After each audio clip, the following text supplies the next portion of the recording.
Okay, we're going to, well, I would like you to try this on your own and then pause the video and then come back to the video so we can go over it together. Construct a tree diagram, probability distribution table, and probability histogram for the random variable number of tails in 3 tosses of a fair coin. So if we toss a coin 3 times, our tree diagram is going to grow a little bit. You're going to use that same concept of building a tree diagram for two flips of the coin, but you're going to have a third flip, so it's going to grow. Then you're going to construct a probability distribution table in the same way we constructed one for 2 flips of the coin. And then you're going to construct a probability histogram off of that table in the same way we did it for 2 flips of the coin. Okay. However, what we're doing here is counting the number of tails, not the number of heads. When we construct our probability distribution table and probability histogram, the values of x are going to represent the number of tails. Okay, so you can get started and come back to this when you're ready. Okay, your tree diagram starts off with a single flip where you can get heads or tails, and then you can do a flip off of that. So heads, tails, heads, tails. This is just like the 2 flips of the coin, but now when you flip it a third time, you get this. So you can flip it one time, get heads, and then flip it again, you can get a heads again, and flip it again, you can get a heads again. So this would indicate that one of the possible outcomes is getting heads on all 3 flips. Heads, heads, heads. You could flip it once, get heads, flip it again, get tails, and flip it again, get heads. And that outcome would be getting heads, tails, and heads. And then so in your last column, you're going to label the outcomes. You've got 8 of them. Heads, heads, heads, heads, heads, tails, all the way down to tails, tails, tails. So how do you decide, how can you see that the outcome is tails, tails, tails? Well, you just work your way through the branches. Tails, tails, tails. And the one just before it, tails, tails, heads, you work your way through the branches. Tails, tails, heads. And you will have 8 of them. Since you have 8 of them, you're going to have an 8 in the denominator of all of these probabilities. So this is the first part of the problem where you're coming up with a tree diagram. Then your distribution table, you have to decide on what the values of x are for the number of tails in 3 tosses. So before you can construct your probability distribution table, you have to identify what are the possible values of x, which is the discrete random variable representing the number of tails in 3 tosses of a fair coin. So if you look at how many tails you can get, at the least you can get 0 tails, at the most you can get 3 tails. So there are 0, 1, 2, and 3 possible values for x. X can be 0, x can be 1, x could be 2, x could be 3. Okay, using those values of x, you're going to construct the probability distribution table. So you'll put number of tails in the first column with x, and you'll label 0, 1, 2, 3. And in the second column, probability, p of x, and the probabilities associated with each of those values of x. So you look at your tree diagram, and you look at how many of them had 0 tails. So backing up, okay, 1, this HHH is the only one with no tails. So 1 out of 8 had 0 tails. And then you're going to have to figure out what's the probability of getting 2 tails. So you count how many of these outcomes have exactly 2 tails. I'm sorry, 1 tail. We're going to do 0 tails, then 1 tails, then 2 tails, then 3 tails. So the probability of getting 0 tails is 1 out of 8. The probability of getting 1 tail is, well, let's count how many have 1 tail.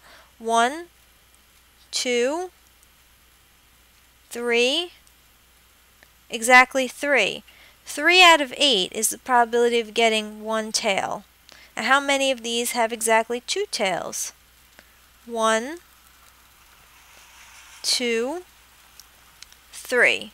3 out of 8 for having 2 tails. And 3 tails, there's only 1 out of 8 for getting 3 tails. So we label that as the probabilities for each of these. The probability of getting 0 heads is 1 out of 8, which is 0.125 or 12.5%. The probability of getting 1 tail is 3 out of 8 or 0.375, 37.5%.